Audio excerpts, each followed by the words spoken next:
Bienvenue pour cette exploration assez dense de l'histoire politique d'Al-Andalus. Oui, bonjour. Presque 800 ans d'histoire, c'est un sacré morceau. Effectivement, on va s'appuyer sur le travail de Hugh Kennedy, son Muslim Spain and Portugal. L'idée, c'est vraiment de démêler un peu les fils, comprendre les grandes étapes. Exactement. Voir comment cette civilisation a pu naître, briller, mais aussi traverser tant de bouleversements. C'est une histoire politique avant tout qu'on regarde aujourd'hui. Alors, commençons par le début, juste avant l'arrivée des musulmans, le royaume wisigoth. On dit souvent qu'il était décadent, mais Kennedy, lui, il nuance ça, non? Ah oui, tout à fait. Il faut faire attention avec cette idée de décadence. Le royaume avait ses forces, il avait réglé ses problèmes religieux internes, mais en 710-711, il est en pleine crise politique. Une crise de succession? C'est ça. Après la mort du roi Witiza, un certain Roderick prend le pouvoir, mais il est contesté. L'aristocratie est divisée, il y a les partisans de Witiza qui sont très mécontents. Donc c'est cette division interne qui est la vraie faiblesse, plus qu'une faiblesse générale. Précisément. L'armée wisigothe, par exemple, elle n'était pas permanente. Elle dépendait de la loyauté des nobles, et là, la loyauté, elle est fracturée. D'accord, c'est un terrain favorable à une intervention extérieure, on peut dire. Exactement. Et c'est ce qui va se passer en 711 avec la conquête musulmane. Qui sont les acteurs là? On parle souvent des Arabes, mais Kennedy insiste sur un autre groupe, je crois. Oui, et c'est crucial. Il faut voir ça comme la suite de la conquête de l'Afrique du Nord. Et là, les Berbères, qui viennent d'être islamisés, jouent un rôle majeur. Ils sont majoritaires dans les troupes. Ah oui, et le chef de l'invasion, Tariq ibn Ziyad. C'est un chef berbère, gouverneur de Tanger, et il est lié par ce qu'on appelle le Wala, une sorte de pacte de clientèle à Moussa ibn Nusayr, qui lui est le gouverneur arabe d'Ifriqiya, la Tunisie actuelle. Donc l'invasion de 711, c'est plutôt une initiative locale, menée par un berbère. C'est ce que les sources suggèrent, oui. Tariq traverse avec quelques milliers d'hommes, surtout des berbères, et la bataille clé, celle de Guadalete en juillet 711. C'est une victoire écrasante pour eux, malgré leur nombre sans doute inférieur? Oui, et là encore, les divisions wisigothes jouent à plein. Certains nobles auraient soit déserté, soit pas vraiment combattu. Roderick, lui, disparaît dans la bataille, Ah bon, on perd sa trace? complètement. Et après ça, l'avancée est fulgurante. Cordoue, Tolède, les villes importantes tombent vite. Très vite, ensuite, Moussa ibn Nusayr, le supérieur de Tariq, arrive avec d'autres troupes, là, plutôt des Arabes. Et en quelques années, la péninsule est sous contrôle. Enfin, nominalement. Mais il ne reste pas longtemps, Non. En 714, Tariq et Moussa sont rappelés à Damas par les califes. Ils ne reviendront jamais. Ça montre déjà une certaine distance entre le centre du pouvoir omeyyade et cette nouvelle province, Al-Andalouse. D'accord. Et ça ouvre cette période qu'on appelle l'âge des gouverneurs. Jusqu'en 756, c'est stable? Pas vraiment, non. C'est une période assez instable en fait, mais aussi de transformation.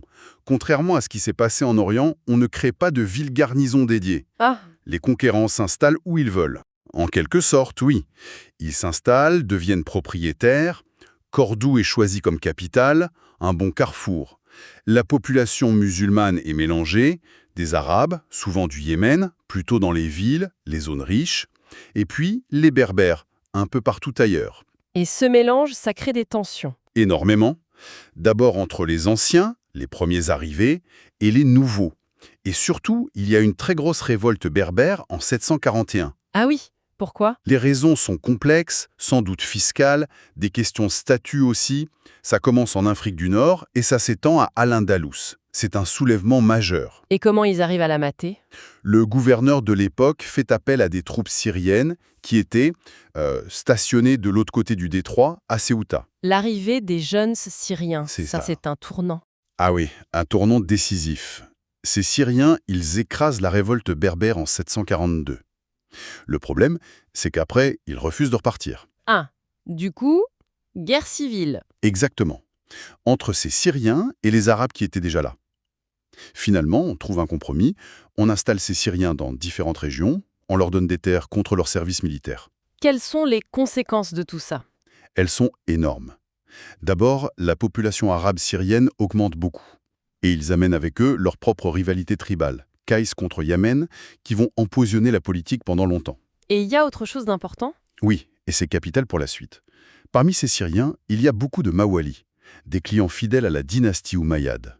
Or, cette dynastie vient d'être renversée à Damas par les Abbassides en 750. Ah, d'accord. Et ces fidèles aux Mayades? Ils vont être la base du pouvoir suivant, celui de Abdelrahman Ier. Le fameux prince omeyyade qui échappe au massacre de sa famille et arrive en Al-Andalus. C'est lui. Il débarque en 755, Al-Andalus est en pleine anarchie. Il est jeune, mais il a le nom omeyyade. Il rallie les Mawalis syriens, il joue sur les divisions des autres. Et il prend le pouvoir? Il bat le gouverneur en place en 756, près de Cordoue. Il se proclame émir, pas calife, émir. Il reconnaît encore très vaguement le calife abbasside à Bagdad, mais en pratique, il est indépendant. Mais ça n'a pas dû être facile d'asseoir son autorité, hein? Pas du tout. Son règne, c'est plus de 30 ans de lutte quasi permanente, des révoltes partout. Il doit être implacable, mais il tient bon. Et c'est lui qui commence la grande mosquée de Cordoue? Oui, en 785. Un symbole politique et religieux très fort. Une nouvelle dynastie, omeyyade, mais en Occident cette fois. Et après lui, ses successeurs, Hicham Ier, Al-Hakam Ier, ils consolident les cales. Oui. Hicham Ier, 788-796, il est plus pieux. C'est sous son règne qu'on adopte officiellement le droit malikite. Le malikisme, C'est important ça. très structurant, C'est une école juridique, sunnite, assez rigoriste, venue de Médine. Ça va marquer profondément la société et donner beaucoup de pouvoir aux juristes, les fouqahs. d'accord? Et Al-Hakam Ier. Lui, 796-822, c'est un règne plus dur. Il fait face à de grosses révoltes à Cordoue même. La plus connue, c'est celle du faubourg, Al-Rabad, en 818. Pourquoi cette révolte? Sans doute liée aux impôts, et aussi à sa garde personnelle, jugée trop arrogante. La répression est terrible, une partie de la ville est rasée, les habitants exilés. Ça montre un pouvoir qui se durcit. Après ces débuts un peu difficiles, on arrive à Abdelrahman II, 822-852. Là, on parle d'un premier apogée, non? Oui, c'est un peu l'âge de la maturité de l'émirat. L'administration devient plus complexe, plus organisée, avec des postes comme le Hajib, une sorte de premier ministre. Et culturellement? La cour de Cordoue devient vraiment brillante. On attire des savants, des artistes.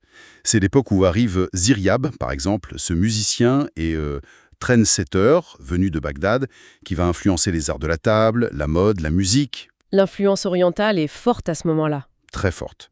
On construit beaucoup aussi. On agrandit encore la mosquée. L'État omeyyade semble vraiment solide. Mais il y a un mais, parce que la période suivante, après 852, c'est décrit comme une crise terrible. Oui, une quasi-disparition de l'émirat, entre 852 et 912. Ça commence sous Mohamed Ier. Les révoltes locales reprennent de plus belle, Qui se révolte? notamment les Muwallades, les descendants des hispaniques convertis à l'islam, qui se sentent peut-être marginalisés. Et surtout, il y a la grande révolte d'un certain Ibn Hafsoun, dans le sud. Ibn Hafsoun. Oui, lui aussi d'origine muwallade. Sa révolte va durer près de 50 ans. Elle met vraiment en péril le pouvoir de Cordoue. Le contrôle central s'effrite. Et ça s'aggrave encore après Mohamed Ier. Oui, sous Abdallah, 888-912. C'est le chaos. L'autorité de l'émir ne dépasse guère Cordoue et ses alentours immédiats. Ibn Hafsoun est à son sommet. Il va même se convertir au christianisme, je crois. Vers 899, oui, sans doute pour chercher des alliances plus larges. Pendant ce temps, des dynasties locales apparaissent un peu partout. À Séville, à Saragosse, l'émirat survit à peine. Situation désespérée. Et puis, en 912, arrive Abdelrahman III. C'est le sauveur. On peut dire ça comme ça, oui. Son règne est spectaculaire. Presque 50 ans au pouvoir, 912-961, et il va méthodiquement restaurer l'autorité de Cordoue. Comment il s'y prend? Par la force militaire, bien sûr. Il assiège les rebelles un par un. Les fils d'Ibn Hafsoun sont vaincus en 928. Il reprend Séville, Badajouz et même Tolède en 932. Mais il utilise aussi la guerre économique, la diplomatie. Et l'idéologie? Oui, il utilise beaucoup le djihad contre les royaumes chrétiens du Nord pour souder les musulmans derrière lui. Et il s'appuie sur de nouvelles bases pour son pouvoir. Lesquels? Il se méfiait des vieilles familles arabes ou berbères. Il va massivement recruter des Sakalibas. Les Sakalibas. C'est qui? Ce sont des esclaves, souvent eunuques, d'origine européenne, slave ou autre. Ils n'ont pas d'attache locale, ils ne doivent tout qu'à lui. Il leur confie des postes clés dans l'administration et l'armée. Malin. Et puis, en 929, il fait un geste très fort. Il se proclame calife. Pourquoi? Qu'est-ce que ça change? C'est énorme. Jusqu'ici, les Omeyyades de Cordoue étaient émirs. En se proclamant calife, Abdolrahman III dit « Le vrai chef du monde musulman, c'est moi ». C'est un défi direct aux Abbassides de Bagdad, qui sont très faibles à ce moment-là. Et à d'autres aussi. Surtout, c'est un défi aux Fatimides, la nouvelle dynastie chiite qui vient de s'établir en Afrique du Nord et qui a, elle aussi, proclamé un califat. C'est une guerre de légitimité. Et ce titre de calife, il s'accompagne de symboles. Oui, il se met à frapper de la monnaie en or, il développe une diplomatie très active, notamment avec Byzance, et surtout, il commence la construction de Madinat al-Zahra. La fameuse ville-palais, près de Cordoue. Exactement, un symbole éclatant de sa puissance et de son nouveau statut. C'est vraiment l'apogée du pouvoir omeyyade en Al-Andalouse. Son fils, Al-Hakam II, 971-976, hérite de ce califat au sommet de sa gloire. Oui, le règne d'Al-Hakam II est souvent vu comme l'âge d'or culturel. C'était un érudit passionné, sa bibliothèque était légendaire. Il achève aussi les derniers grands travaux de la mosquée de Cordoue. C'est une période de paix, de prospérité. Mais y a-t-il une faiblesse cachée? Peut-être, oui. Le pouvoir est très centralisé et on voit monter en puissance des hauts fonctionnaires. Les Sakalibas sont toujours là, mais aussi un homme nouveau, Mohamed ibn Abi Amir. Le futur Al-Mansour. Précisément. Quand Al-Hakam II meurt en 976, son fils et successeur, Hicham II, n'est qu'un enfant. Et Ibn Abi Amir en profite. Talib. Par la ruse, par la force. En 981, il est le maître absolu. Le maître de fait, mais pas de titre. Exactement. Il prend le titre d'Al-Mansour, le victorieux par Dieu. Le jeune calife, Hicham II, reste en place, mais il est enfermé dans son palais sans aucun pouvoir réel. C'est une sorte de dictature militaire et administrative qui s'installe. Et comment Al-Mansour légitime ce pouvoir, lui qui n'est pas omeyyade? Principalement par la guerre sainte, le djihad. Il va mener des campagnes militaires quasi annuelles contre les royaumes chrétiens du Nord. Plus de 50 expéditions. Certaines très célèbres, comme le sac de Barcelone ou de Saint-Jacques-de-Compostelle. Oui, en 985 et 997. Ces campagnes sont très dures. Elles lui donnent une immense popularité, elles occupent l'armée et justifient sa position dominante. Il renforce aussi son armée. Oui, il recrute massivement de nouveaux mercenaires, surtout des Berbères d'Afrique du Nord. Ça renforce son pouvoir personnel, mais ça crée aussi une armée un peu hétéroclite et potentiellement dangereuse. Ce système fonctionne tant qu'il est là, mais après sa mort en 1002, Ça se délite très vite. Son fils, Abd al-Malik, continue sur sa lancée, mais il meurt jeune. Et c'est l'autre fils, Sanchoeno, qui commet l'erreur fatale. Laquelle? En 1008, il se fait désigner comme héritier du califat par Hicham II. Là, c'en est trop. Pour les Omeyyades, pour l'aristocratie de Cordoue, c'est la goutte d'eau. Et ça explose. Oui. En 1009, pendant que Sanchoelo est en campagne, un coup d'État éclate à Cordoue, mené par un prince omeyyade. Sanchoelo est tué à son retour. C'est le début de ce qu'on appelle la fitna. La Grande Guerre civile. Exactement. Une période de chaos absolu qui va durer plus de 20 ans. Qui se bat contre qui? Tout le monde contre tout le monde. Ou presque. Les différentes branches omeyyades, les troupes berbères amenées par Al-Mansour et ses fils qui défendent leurs propres intérêts, les Sakalibas qui essayent de jouer leurs cartes, la population de Cordoue qui prend parti. Il y a même une intervention d'une dynastie berbère d'Afrique du Nord, les Hamoudides. Les califes se succèdent mais n'ont aucun pouvoir. C'est ça, des marionnettes. La situation est ingérable. Cordoue est pillée plusieurs fois. Finalement, en 1031, les notables de Cordoue en ont assez. Et ils font quoi? Ils abolissent purement et simplement le califat. Ils disent « Stop, cette institution ne nous apporte que le chaos. C'est la fin de l'unité d'Al-Andalus. » Et le début de la période des taïfas. Exactement. Les royaumes de partis ou royaumes de factions. Le pouvoir central a disparu, alors des chefs locaux prennent le contrôle. Des chefs militaires berbères à Grenade, des administrateurs sakalibas sur la côte Est, des vieilles familles arabes à Saragosse, des notables urbains à Séville. Al-Andalus éclate en plein de petits royaumes. Une mosaïque, oui. On compte parfois jusqu'à une trentaine de ces taïfas au début. C'est une période de déclin alors? Politiquement, oui, c'est un affaiblissement terrible. Mais attention, culturellement, c'est une période très brillante. Ah oui, comment ça? Chaque petite cour veut rivaliser avec les autres. Elles attirent les poètes, les savants, les artistes. C'est une période de grande effervescence intellectuelle et artistique locale. Mais militairement et politiquement, c'est la faiblesse, hein. Oui, ces royaumes sont tout le temps en guerre les uns contre les autres. Et pendant ce temps, au nord, les royaumes chrétiens, eux, se renforcent et s'unissent. Et ils en profitent. Ils attaquent, Ils attaquent. mais surtout, ils imposent aux taïfas le paiement de tribus, les parias, Les taïfas payent les rois chrétiens. Pourquoi faire? pour acheter la paix, ou parfois même pour obtenir de l'aide militaire contre une autre taïfa musulmane.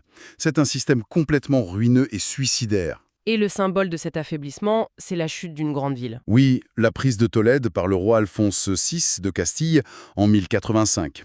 Tolède, l'ancienne capitale wisigoth, une ville si symbolique. C'est un choc immense dans tout le monde musulman. Et ce choc provoque une réaction uve. Oui, les rois de Taïfaz, enfin certains, comprennent qu'ils ne peuvent plus continuer comme ça. Ils sont paniqués. Ils décident de faire appel à l'aide extérieure. Ils se tournent vers l'Afrique du Nord, Exactement. Vers une nouvelle puissance qui a émergé au Maroc, les Almoravides. les Almoravides. Qui sont-ils? C'est un mouvement de réforme religieuse et militaire né chez les Berbères Sanadja du Sahara. Très rigoriste, très pieux, très efficace militairement, dirigé par un chef charismatique, Youssouf ibn Tashfin. Et ils acceptent d'intervenir? Oui, Youssouf traverse le détroit et en 1086, il remporte une victoire écrasante sur Alphonse VI à la bataille de Zalaka ou Sagra Jais pour les Castillons. Ça sauve les taïfas.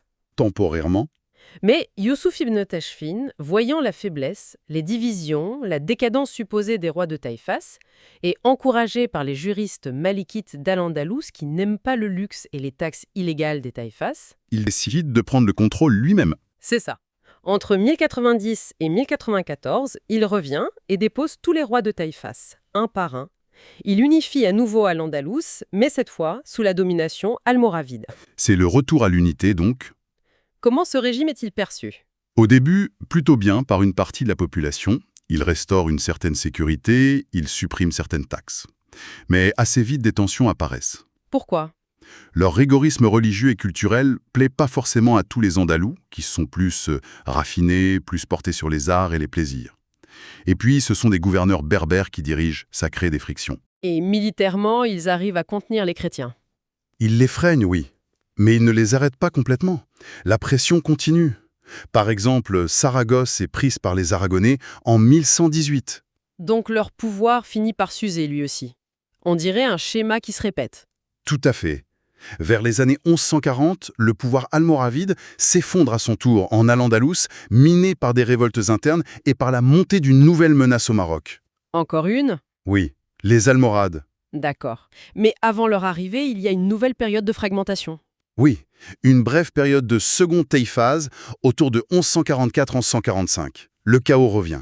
Mais très vite, les Almohades interviennent. Qui sont ces Almohades? Encore un mouvement berbère? Oui, mais différent, issu des tribus Masmouda de l'Atlas marocain. C'est un mouvement fondé par un réformateur religieux, Ibn Toumart, qui se proclame Mahdi. Leur doctrine est encore plus intransigeante que celle des Almoravides, centrée sur l'unité absolue de Dieu, le Tawhid. Et ils prennent le pouvoir au Maroc. Oui, sous le successeur d'Ibn Toumart, Abd al-Momin, qui prend le titre de calife. Ils écrasent les Almoravides. Et ensuite ils passent en Al-Andalus? À partir de 1147, la conquête n'est pas facile. Il y a des résistances locales fortes, comme celle d'Ibn Mardoniche dans Est. Mais finalement, vers 1172, les Almohades ont réunifié presque toute Al-Andalus sous leur autorité. Et c'est un nouvel apogée pour Al-Andalus sous les Almohades? On peut parler d'un nouvel apogée, oui, surtout sous les califes Abou Yacoub Youssouf et son fils Abou Youssouf Yacoub el-Mansour, dans la deuxième moitié du XIIe siècle. Qu'est-ce qui caractérise cette période ici? Une certaine stabilité. Un État très structuré, avec une hiérarchie complexe basée sur les tribus Masmouda, mais intégrant aussi des Arabes et des administrateurs andalous. Il y a de grands travaux, comme la Giralda de Séville, qui était le minaret de leur grande mosquée, et il y a la grande victoire d'Alarcos contre la Castille en 1195. Ça semble solide, mais ça ne va pas durer non plus. Non. Le tournant, c'est la terrible défaite de Las Navas de Tolosa en 1212. Contre qui? Contre une grande coalition des rois chrétiens d'Espagne. C'est une catastrophe militaire pour les Almohades et surtout un coup très dur à leur prestige. Et ça déstabilise leur pouvoir. Oui. Après 1212 et surtout après 1224, le califat almohade sombre dans les querelles de succession, les guerres civiles entre prétendants, le pouvoir s'effondre très vite en Al-Andalus. Et les chrétiens en profitent massivement cette fois. Ah oui. Dans les années 1230 et 1240, c'est la grande vague de la Reconquista. Cordoue tombe en 1236, Valence en 1238, Séville en 1248. L'essentiel d'Al-Andalouse passe sous contrôle chrétien. C'est la fin alors? Presque. Dans ce naufrage général, un dernier réduit musulman réussit à se maintenir dans le sud-est, autour de Grenade. C'est le royaume nasride de Grenade. Exactement. Fondé vers 1232 par un aristocrate arabe, Muhammad ibn al-Ammar. Et ce royaume, il va tenir incroyablement longtemps. Près de 250 ans. Comment? C'est un petit miracle de survie politique. Leur stratégie, c'est un jeu d'équilibre constant. Ils se reconnaissent vassaux du roi de Castille, lui payent tribut, mais en même temps, ils font appel aux mérinides du Maroc pour de l'aide militaire. Ils utilisent des mercenaires nord-africains. Une diplomatie complexe et fluctuante. Très bien. Et ils sont aussi souvent minés par des luttes internes, des guerres civiles entre grandes familles comme les Banu Sarraj, Aben Serraj, des querelles pour le trône. Mais malgré tout, ils tiennent. Et c'est une période de splendeur culturelle aussi. L'Alhambra. Oui, l'Alhambra de Grenade, c'est vraiment le chef-d'œuvre de l'art nasride. Le royaume connaît un certain apogée culturel, notamment au XIVe siècle sous Mohamed V. Mais la pression chrétienne ne se relâche jamais vraiment. Non, elle est constante. Et à la fin du XVe siècle, la situation devient critique. Qu'est-ce qui précipite la chute finale? Il y a une dernière grande guerre civile au sein de la famille nasride. Et ça coïncide avec l'union des couronnes de Castille et d'Aragon sous les rois catholiques, Isabelle et Ferdinand. Ils sont déterminés à en finir. Et ils lancent l'offensive finale. Oui, la guerre de Grenade dure 10 ans, de 1492 à 1492. Le dernier sultan Boabdil joue un rôle un peu ambigu. Finalement affaibli, isolé, Grenade capitule le 2 janvier 1492. La fin de 800 ans d'histoire politique musulmane en péninsule ibérique. C'est ça. Une histoire incroyablement riche et complexe. Alors, si on essaye de prendre un peu de recul sur ces 8 siècles, quels sont les grands facteurs qui expliquent cette histoire faite d'apogées brillants, mais aussi de fragmentation et de chute là? Kennedy, il insiste sur plusieurs choses qui reviennent tout le temps, en fait. D'abord, et c'est peut-être le plus flagrant, ce sont les divisions internes. Ah oui, ça c'est clair. On l'a vu à toutes les époques. Oui. Divisions tribales, ethniques, entre Arabes et Berbères, entre Syriens et Anciens, entre familles rivales, querelles dynastiques. Ça n'arrête jamais et ça a vraiment miné l'unité en permanence et offert des opportunités aux ennemis. Deuxième facteur, La pression extérieure. oui, la pression militaire constante et qui va en s'intensifiant. Des royaumes chrétiens du Nord, la Reconquista, ce n'est pas un mythe, c'est une réalité militaire sur le long terme. Et un troisième élément peut-être? Cette relation avec l'Afrique du Nord. Absolument. Cette dépendance récurrente vis-à-vis des puissances nord-africaines, almoravides, almohades, mérinides, ça a permis de sauver la mise plusieurs fois, c'est vrai, mais à chaque fois, ça s'est aussi traduit par une forme de domination extérieure, une perte de contrôle pour les Andalous eux-mêmes. C'est fascinant de voir ces cycles. Unification, apogée, fragmentation, intervention extérieure. Oui, il y a des schémas récurrents, même si chaque période a ses spécificités. C'est une histoire politique vraiment très dense. Une trame politique essentielle pour comprendre l'histoire de l'Espagne et du Portugal et même de la Méditerranée. Tout à fait.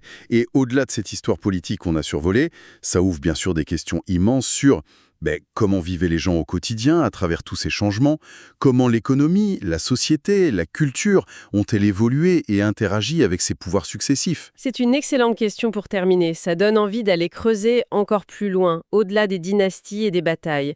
Un grand merci pour cet éclairage passionnant sur la politique d'Al-Andalus. Merci à vous, c'était une discussion très intéressante. Fin de notre analyse.